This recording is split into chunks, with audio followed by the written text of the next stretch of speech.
तर पुणे आणि रायगड जिल्ह्यामध्ये विभागलेल्या मावळ लोकसभा मतदारसंघात निवडणुकांची जोरदार तयारी सुरू आहे।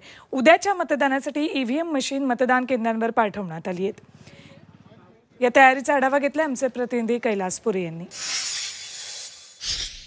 मावळ लोकसभेमध्ये उद्या होणाऱ्या मतदानासाठी निवडणूक विभागाकडून पूर्ण तयारी करण्यात आलेली आहे। सध्या या ठिकाणाहून ईव्हीएम मशीन जे आहेत ते कर्मचारी त्या मतदान केंद्रावर घेऊन चाललेले आहेत।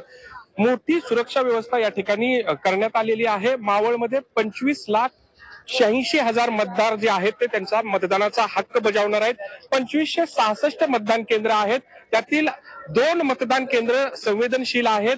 एकूणच कोणताही अनुचित प्रकार घडू नये यासाठी सर्व उपाययोजना ज्या आहेत त्या निवडणूक विभागाकडून करण्यात आलेल्या आहेत। कर्मचारी जे आहेत या वेगवेगळ्या बस ज्या आहेत त्या बसच्या माध्यमातून त्या मतदान केंद्रावर पोहोचणार आहेत आणि त्यानंतर उद्या जे आहे ते मतदान होणार आहे। मावळमध्ये शिवसेना महायुतीचे उमेदवार श्रीरंग बारणे आणि शिवसेना उद्धव बाळासाहेब ठाकरे गटाचे संजोग वागेरे यांच्यामध्ये लढत होते। उद्या सकाळी 7 वाजल्यापासून मतदानाला सुरुवात होणार आहे आणि निवडणूक विभागाकडून सर्व तयारी जी आहे ती पूर्ण करण्यात आलेली आहे।